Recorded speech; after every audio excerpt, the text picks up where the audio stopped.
There's a couple different names that they had. The English like to call us Yanks, like Yankee Doodle. The French, they like to call us Sammies, after Uncle Sam. But the most popular term was doughboy. And the term doughboy, there's kind of a bunch of different conflicting reports of how that term came out. They almost all start with the old Mexican-American War that Justin taught you guys about back in 1846, 47, and 48. One of those stories is the infantry would march and they would get their uniforms covered up with dirt and dust, especially the adobe dust that they make adobe houses with. So the cavalry would look at them and call them a doughboy because they were adobe dust covered boy. That's just one of the legends, and that seems to be the most popular. The pictures I've got up here, the guy here on the far end, this is actually a U.S. Marine in 1917. And this guy that's a little darker to see, that's a U.S. Army doughboy in 1918. And he is completely kitted out with all the gear and equipment. Almost like what I'm wearing right now.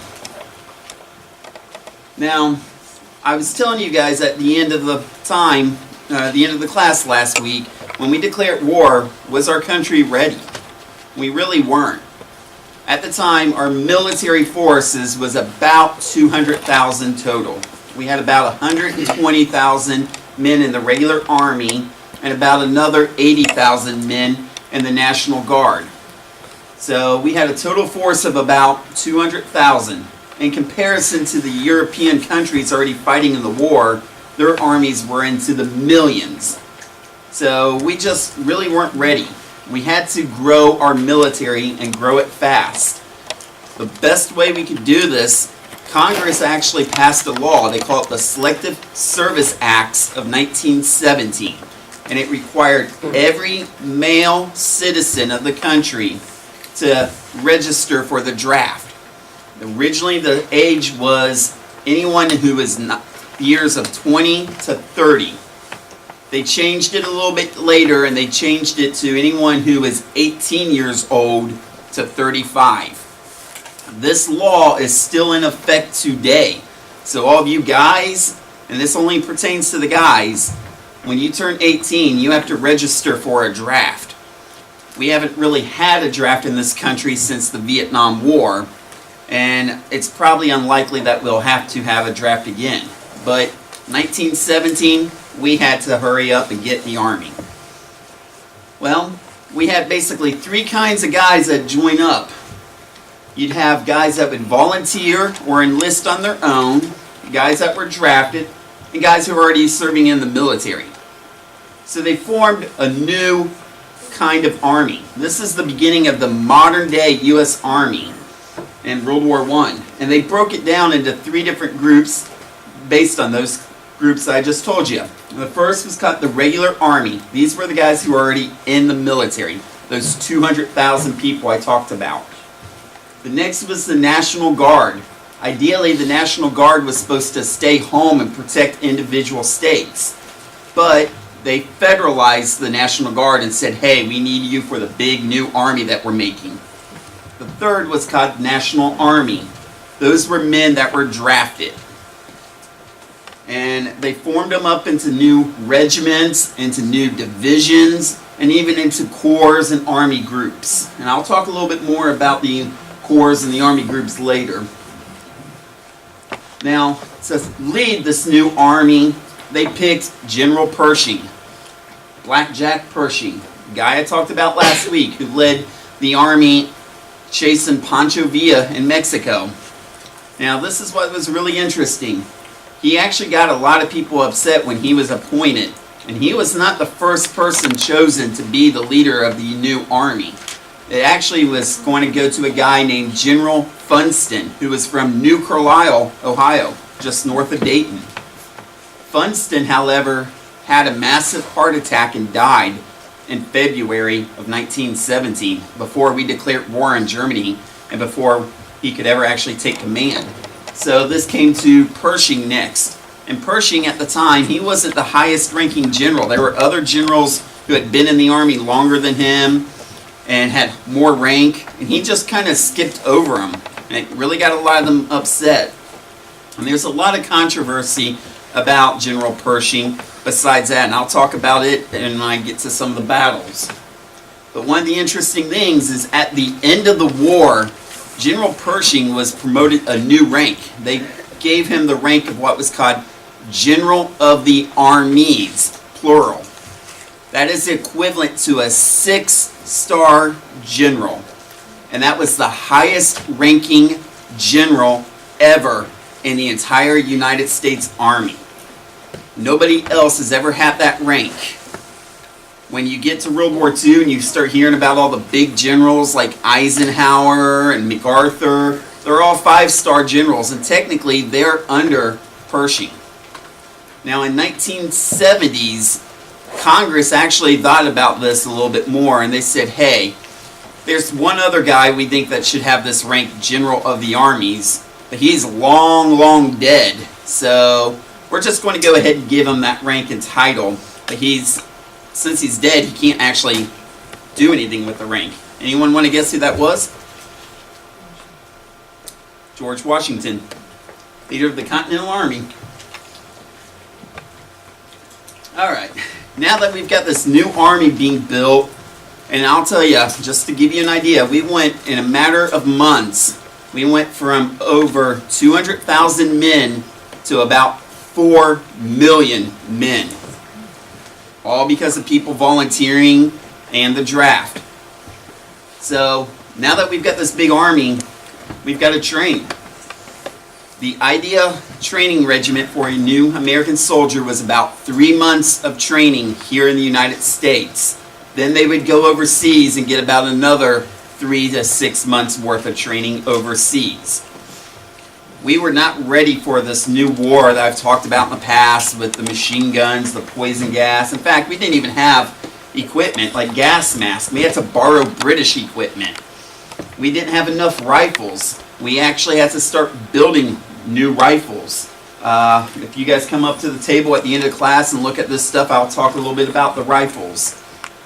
We didn't have any of the big heavy equipment, any of the tanks, any of the planes, any of the artillery pieces. We were making them and selling them to the British and the French, but we didn't have any for ourselves. So when we got over to France, and we kind of joke about this, saying that we were Indian givers, we'd go up to France and say, hey, remember that 75 cannon I made you? Can we have that back? We need to use it now. So we would use a lot of the heavy guns, machine guns, tanks and planes that were British and French for our own guys. Now, when we started shipping our guys overseas, again, the plane couldn't fly over the Atlantic Ocean at this point in time.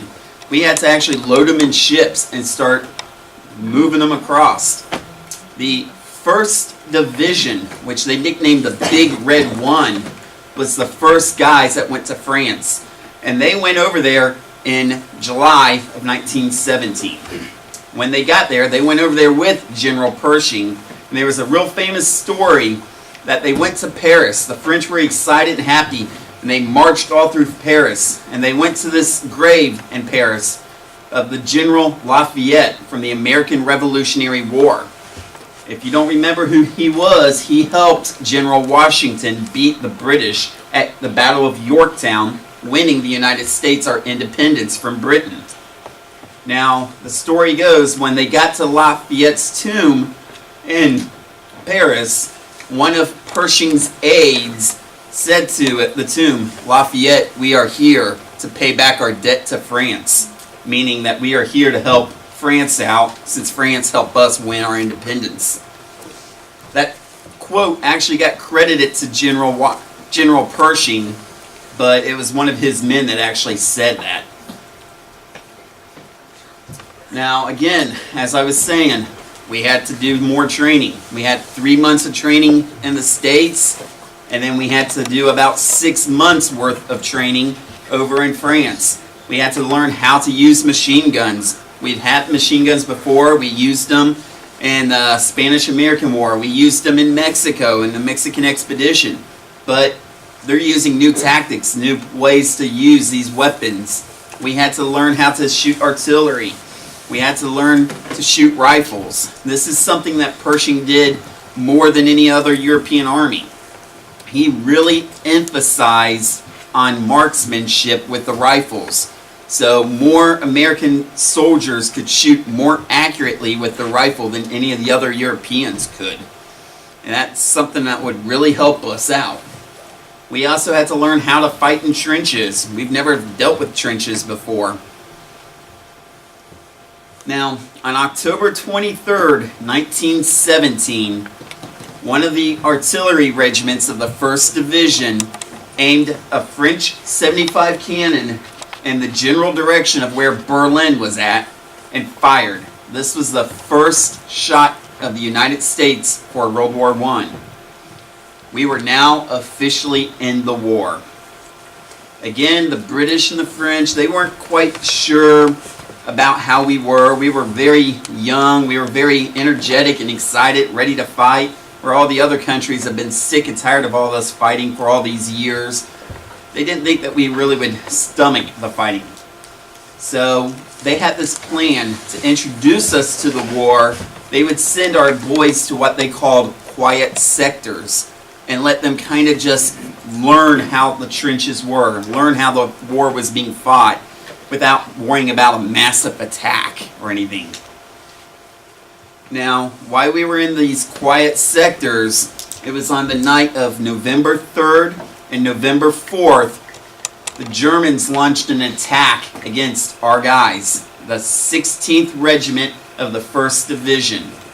Nobody knows exactly when it was, what time, so they don't know if it was November 3rd or November 4th, and they don't know who was killed first. But after the fighting was done, the Germans took some prisoners, and they found 3 Americans dead. These 3 men right here. Now I've got to pull up my note real quick, and I'll tell you their names. But these were the first 3 American soldiers killed in World War I.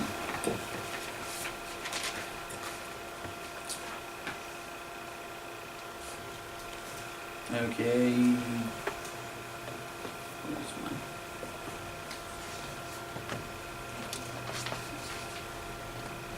My notes are out of order. It was Corporal James B. Grisham, Private Thomas Enright, and Private Merle D. Hay. And the one picture here, this is an actual picture I've got. This was the cemetery funeral services for the 3 men after the battle was over. But those were the first 3 men to be killed in the war. What were their names again? Corporal James Grisham, Private Thomas Enright, and Private Merle D. Hay.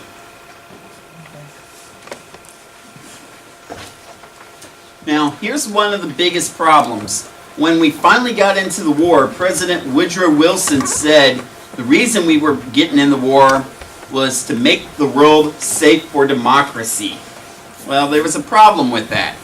One of the allies that we had wasn't really a democratic government. They were a monarchy. And that was the Russians. They had absolute monarchy by the Tsar.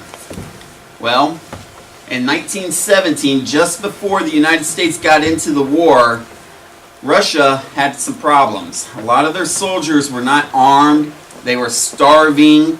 They were losing battles left and right. It was pretty bad. So there was a revolution, a revolt that came about. It started with the Bolsheviks, the communists, and they overthrew the Tsar.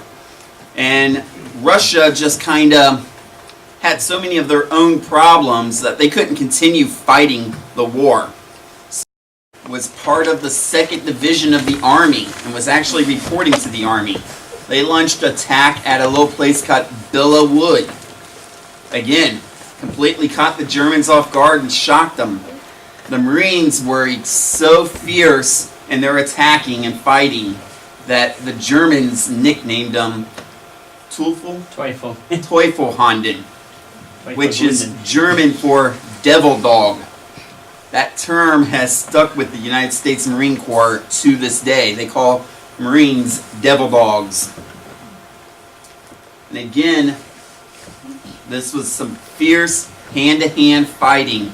The Marines would actually fix bayonets on their rifles and charge across open wheat fields into the German machine guns and then fight into the woods where there was a lot of poison gas used to stop the Marines, and they just kept going. All this time, the United States was in kind of a little bit of a fight argument with the British and the French. When we were getting over there, the British were wanting our guys to fill in their ranks because they had so many guys that were killed. The French were wanting them to fill their ranks. General Pershing, this is one of his #1 jobs over there. He was going to say, if we're going to fight this war, we're not fighting it as British, and we're not going to fight it as French. We're going to fight it as Americans. We're going to be independent. We'll help you guys, but not be part of you guys.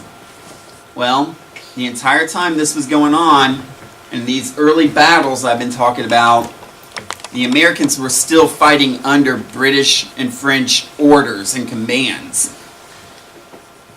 Now this little village called Chateau Thierry was the next. This was along the Marne River, and this was at the end of those spring attacks that the Germans launched. This is where the Germans got the closest to winning the war. They made it to about 40 miles from Paris. And if they would have gotten past the Marne River, they could have probably captured Paris by the end of the day. I talked before, the first class I did on World War I, about the Paris gun. The big gun that could shoot real far away. This is where the Paris gun was used at. Well, again, the 3rd Division of the United States Army actually fought in the town of Chateau Thierry, fighting across the river from the Germans, and stopped the German advance. And from that point on, the Germans were in complete retreat. Because of that, the 3rd Division earned their nickname, the Rock of the Marne Division. The Marne River being the Marne. We have a 3rd Division uniform over here behind the machine gun if you guys ever want to look at it. And to me, that's one of my favorite uniforms that we have in our collection, because that's the only uniform that has a wound badge on the uniform. The rest of the uniforms don't have any wound badges. Well, in the summer of 1918, as I was saying, more and more people, more and more soldiers were coming into France. We started attacking with the British and the French, and the Germans were on retreat. And there were numerous other battles. The second offensive of the Somme, the Soissons offensive, all of these. There's a famous little story, Private Martin Tripto's Pledge. Now, Private Martin Tripto was in the 42nd Division, and he was actually a runner. He would run messages back and forth between trenches and bases when he was shot and killed. When the Battle of the Soissons was over, they found his body, and they found a Bible in his body, in his pocket. And he had written a little note on the side of the Bible. And this is what it said, and this sums up the Americans in World War I. They call it My Pledge. And it said, "America must win this war. Therefore I will work, I will save, I will sacrifice, I will endure, I will fight cheerfully and do my utmost as if the whole issue of the struggle depended on me and me alone." Incidentally, President Ronald Reagan used this exact quote in his first inaugural speech when he became president. Now, all this time, I've been telling you guys, we were fighting as American armies, but we were still fighting under British and French orders, British and French commands. Well, by September, General Pershing went up to the Allies and said, "All right, I'll make you guys a deal. We really want to fight independently as an American army. You guys need help. So, for the British, we're going to give you 2 of our divisions, and we'll make that up in a whole new corps. He gave them the 27th Division and the 30th Division. So the rest of the war, those two divisions fought with the British in the northern parts, especially in Belgium. To the French, okay, and I don't mean to sound bad or anything, the French didn't mind any kind of people helping. We were still a bit of a racist country. So what we decided to do is we gave them all of our black soldiers. And we formed two divisions solely of the black people. That was the 92nd and 93rd Division. They fought with the French. Incidentally, the 92nd Division, there was one regiment of them that came out of New York. They called them the Harlem Hellfighters. They are the most decorated American unit from World War I. They saw more combat and more action than any other unit did. It's kind of sad nowadays because being the fact that they were fighting with the French instead of the American Army, they're not really given the credit that they deserve. That's slowly changing. But back in September, after we gave the British and the French these two divisions each, they allowed us to have our own army, independent, own command. So we formed the First Army of the United States. And we launched our attack at Saint-Mihiel, France. This was a little area of the battle line. And if you guys ever think of the Battle of the Bulge in World War II, well, in World War I, there were probably hundreds of Battle of Bulges.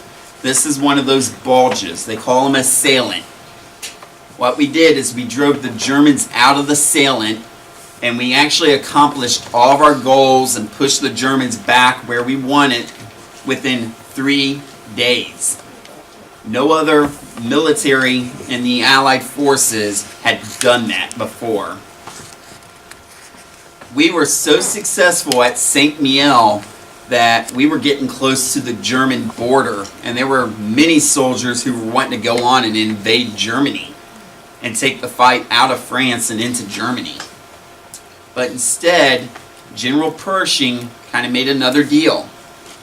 The Allies elected and voted to have a French officer, a guy named Thénard Foch, become the Supreme Allied Commander.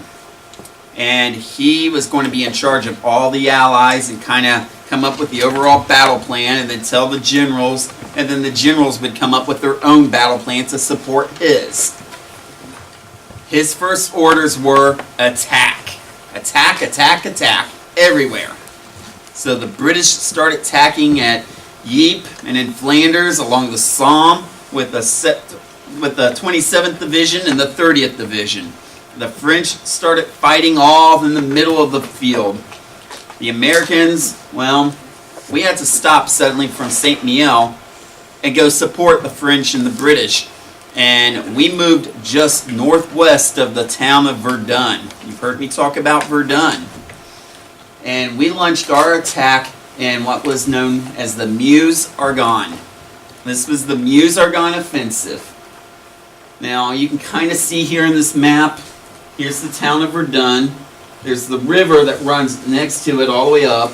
This is the Meuse River. Then there's a really heavy woods right next to it. That's the Argonne Forest. We actually were fighting in between the forest and the river. Now, again, we took our first army group and we actually broke it up and we made two separate army groups. So now you have an Army Group 1 and Army Group 2. When this battle was in full effect, 1.5 million Americans were in active combat in this campaign. To this date, this is the largest battle the United States has ever been involved in. Ever. Nothing in World War II was nearly as big as this. And it's almost completely forgotten. Now, when we started moving, things started going bad for us. And this got some of the worst fighting of the entire war. The rain started coming down, and it was a cold, bone-chilling rain. The guys would freeze. They would get influenza, or the flu basically. They weren't prepared. All the tanks and all the trucks and stuff would get bogged down in the mud. The soldiers themselves would get bogged down. There was massive traffic jams on the roads leading in and out to the areas, the supply areas. The Germans were desperate with this, that they started firing their artillery. I've read reports that every third artillery shell fired was a mustard gas shell. Another thing with all this is this area of the battlefield was along the German Hindenburg Line. The Hindenburg Line was the Germans' last lines of defenses, the most well guarded and most well protected. This area the Germans had controlled almost from the beginning of the war without much fighting. So they were able to build up a lot of fortifications. They had concrete pillboxes and the machine guns in them. And the machine guns had interlocking lanes of fire. So if a person walked out on the field, they wouldn't just be shot up by one machine gun. They could be shot up by 5 machine guns. They had heavy, thick barbed wire. They were so well dug in and prepared that almost all the fighting that had ever happened in that area before was always horrible for the Allies.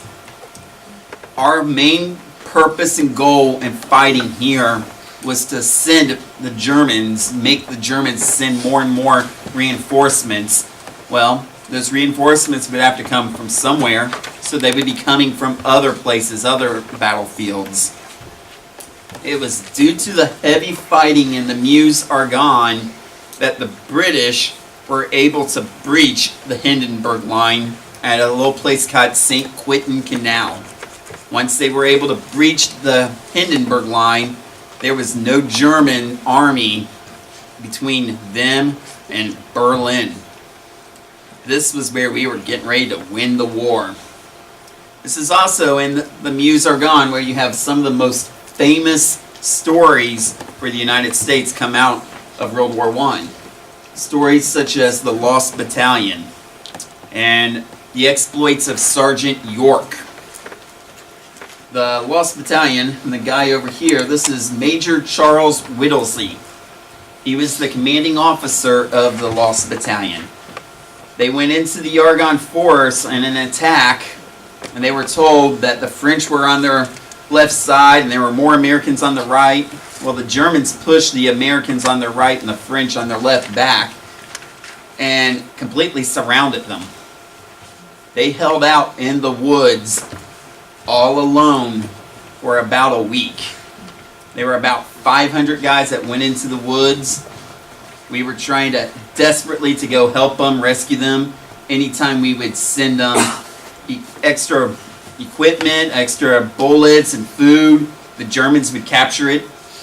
We started sending artillery barrages to protect our soldiers, and the artillery would actually fall on our soldiers, killing our own guys. It was really desperate, but they lasted. And after about 5 days isolated in the woods, like I said, about 500 guys went in. It was almost 200 of them that came back out. The rest were all killed.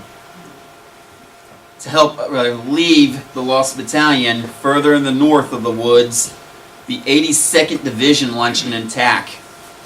There was a gentleman from Tennessee, Alvin York. At the time, he was a corporal. His squadron was killed, and it was him and about 7 other men left alive. They stumbled upon a German command base and captured a bunch of German prisoners. Well, other Germans saw them and had machine guns, so they start shooting them.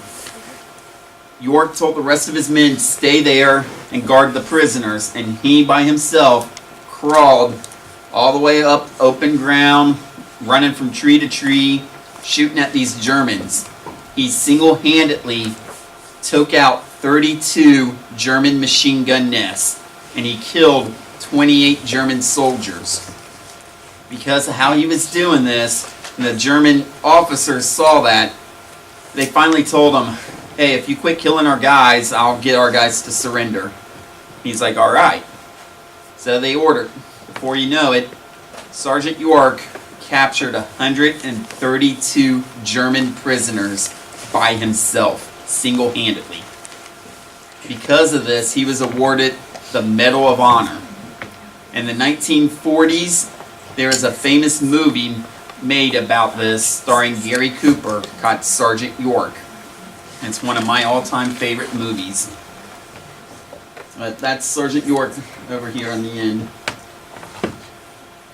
Well, as I was saying with all this and all the fighting going on, and the Meuse are gone, the British were able to breach the St. Quentin Canal.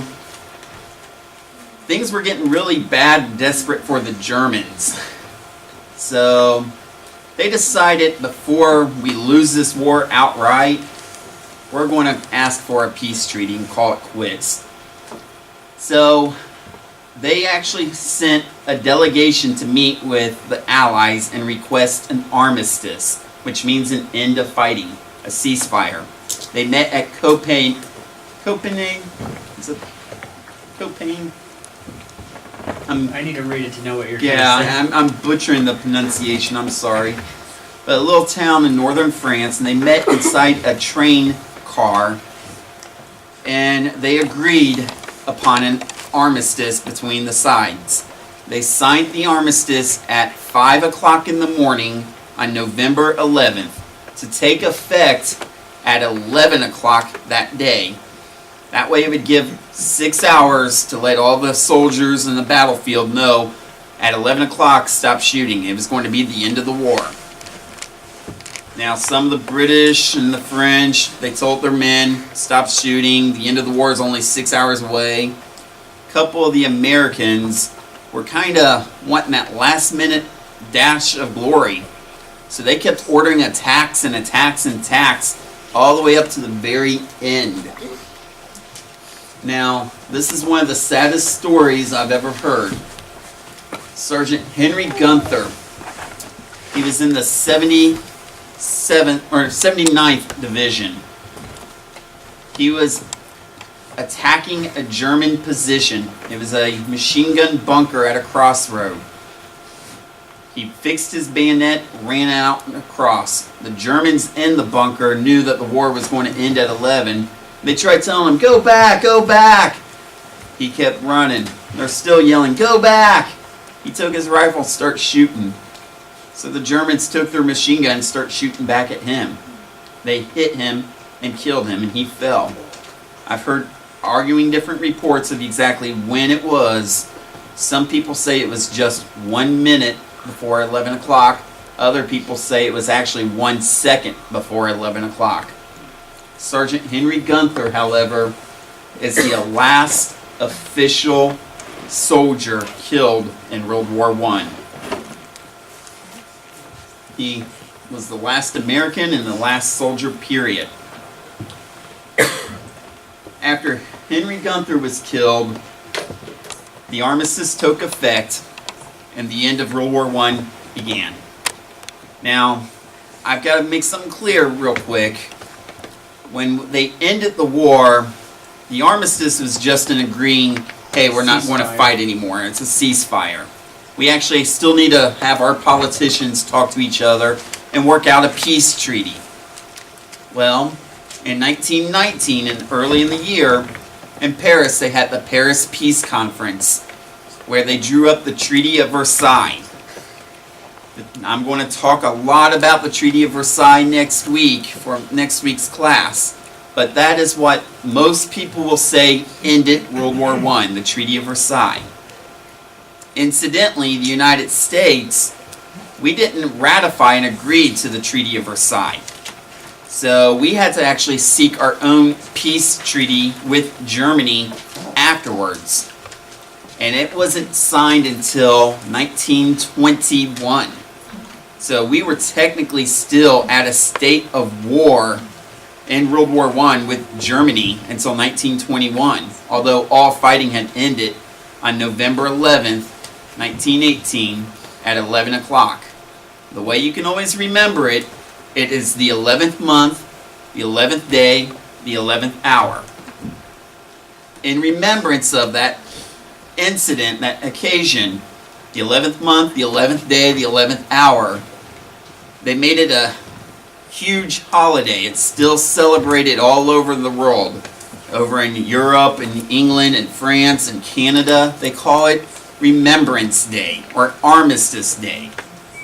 Here in the United States, we took it a step further in the 1950s and we changed it from Armistice Day and Remembrance Day to Veterans Day. So we still celebrate the armistice ending World War I fighting on Veterans Day.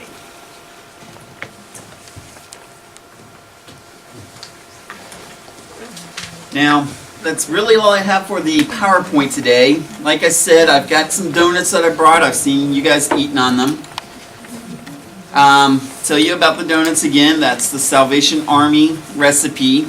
The soldiers, the American soldiers fighting in the trenches and in the mud and the grime and everything, seeing all these horrors. They needed something to kind of pick them up, cheer them up. So when they'd get relieved and get away from the front lines, they'd go in the back. There'd always be a little place, a little cantina, and there'd be a Salvation Army girl. They called them Donut Dollies, who would give them a cup of coffee and a fresh donut and a smile, just to help boost the spirits. Something else that I brought, and I'm really wanting to encourage you guys. I printed off, and I've got sitting right next to the donuts, some paper, stationery. This is the kind of stationery soldiers had in World War I. They didn't have cell phones. They didn't have really phones that they could turn around and call home and let people know how they were doing. They would actually have to write a letter home. Well, because there's so many soldiers, again, there were about 2.5 million soldiers in France. 1.5 of them saw combat. They needed a lot of paper. So you'd have organizations like the YMCA or the Night. Oh, and the strap usually kind of goes from here to here on the Gewehr. It's right here on the car, which usually the stormtroopers would just have it on their back like this and just charge across, and usually depending on their grenades and the trenches, but sometimes reverting to this if they absolutely had to. And oh, and then of course the assault shovel, just yeah. Pistol? Oh, but it's just one of the neat little things. Trying to think what else. Oh, right.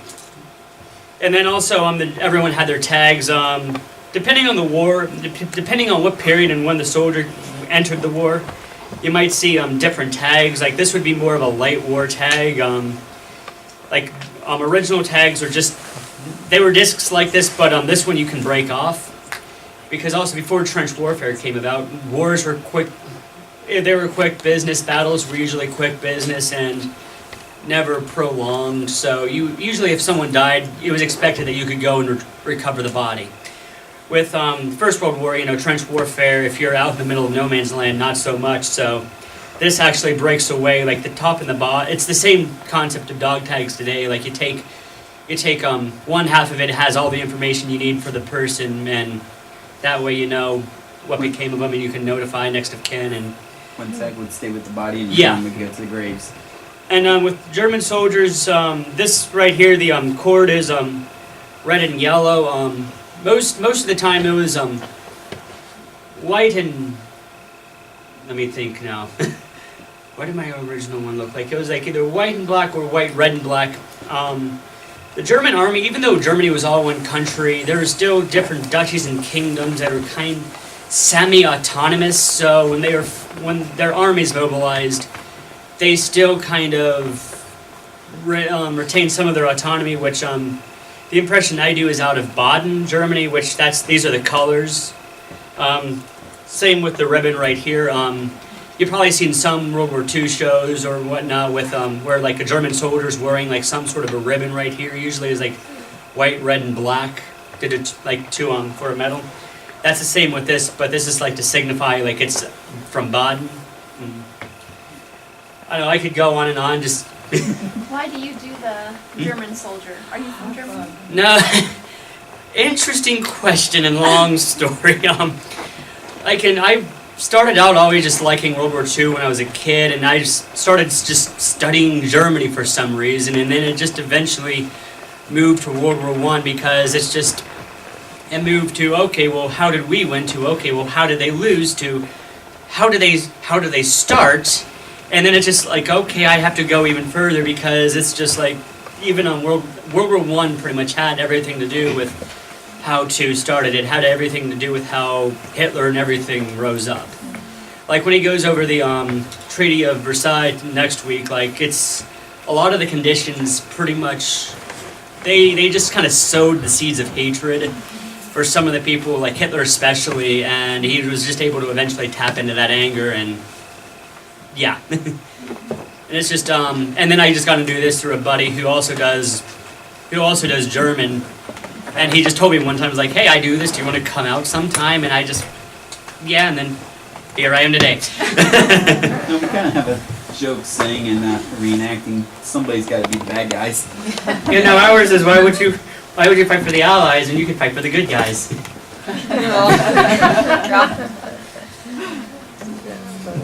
I've got some gear and equipment over here. Much like him, I've got, this is the standard cartridge belt I'm wearing. I've actually got to show you guys, please don't get scared. This is dummy rounds, but this is World War I ammunition. This is what it looked like. The bullets were a little silver. The way these are, I just actually got these last Friday after our class.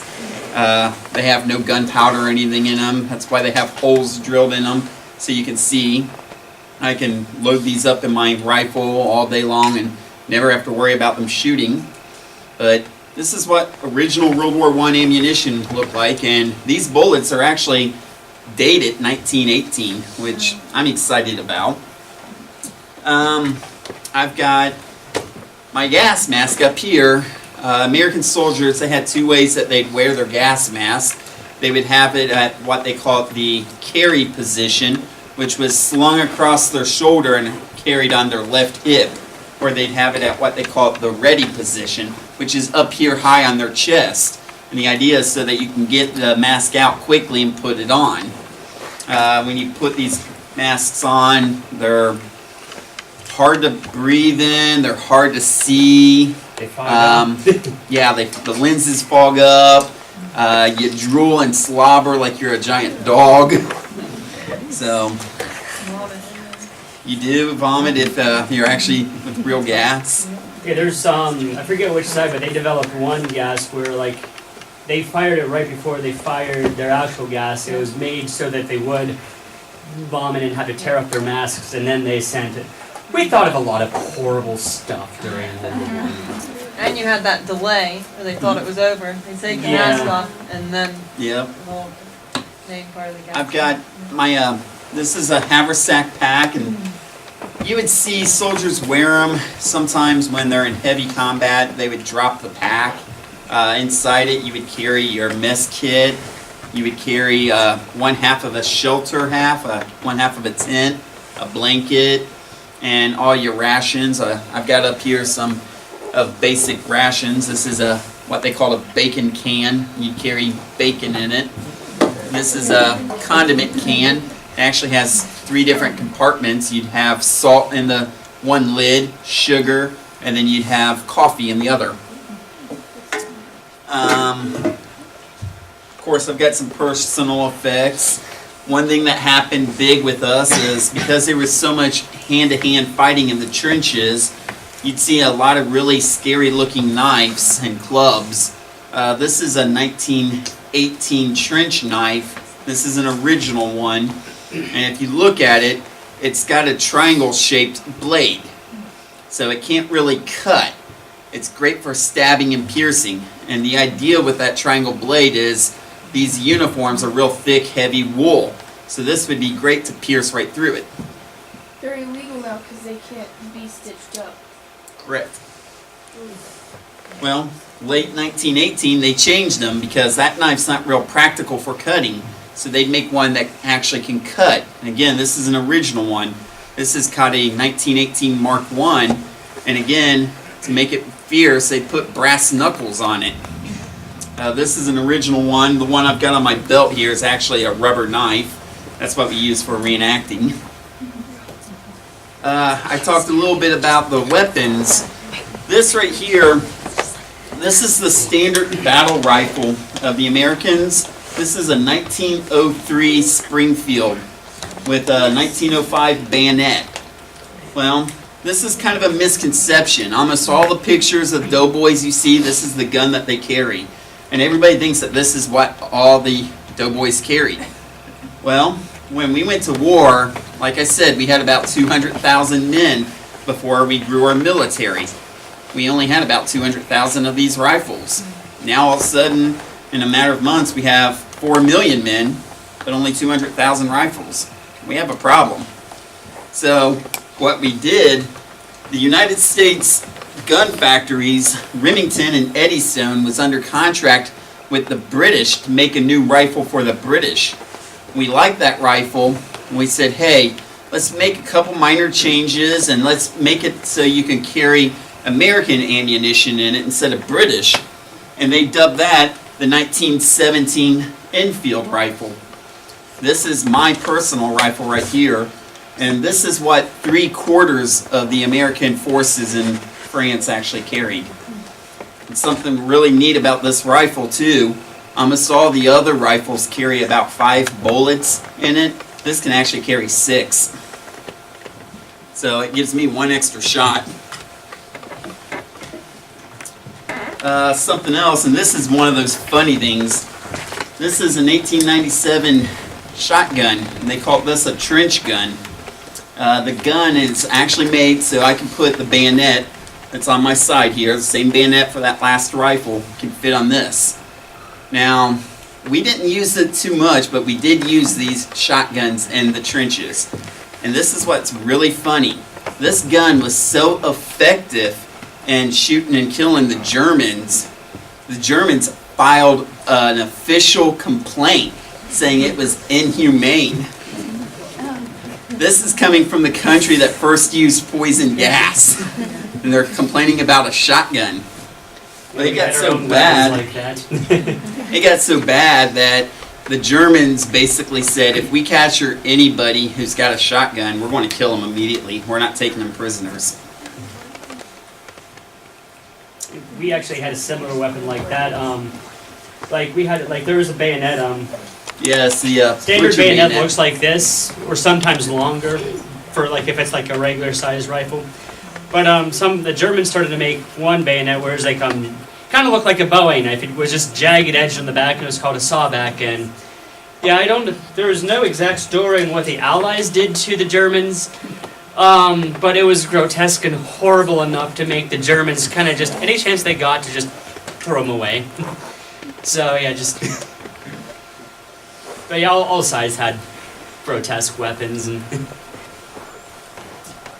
Well, I'm going to wrap up today. Again, eat up some donuts. I encourage you guys to get some of the paper and write a letter. Write a letter to a friend or family member or a veteran. I really kind of would like to see you guys do that too, because letter writings became a lost art. Email and everything nowadays.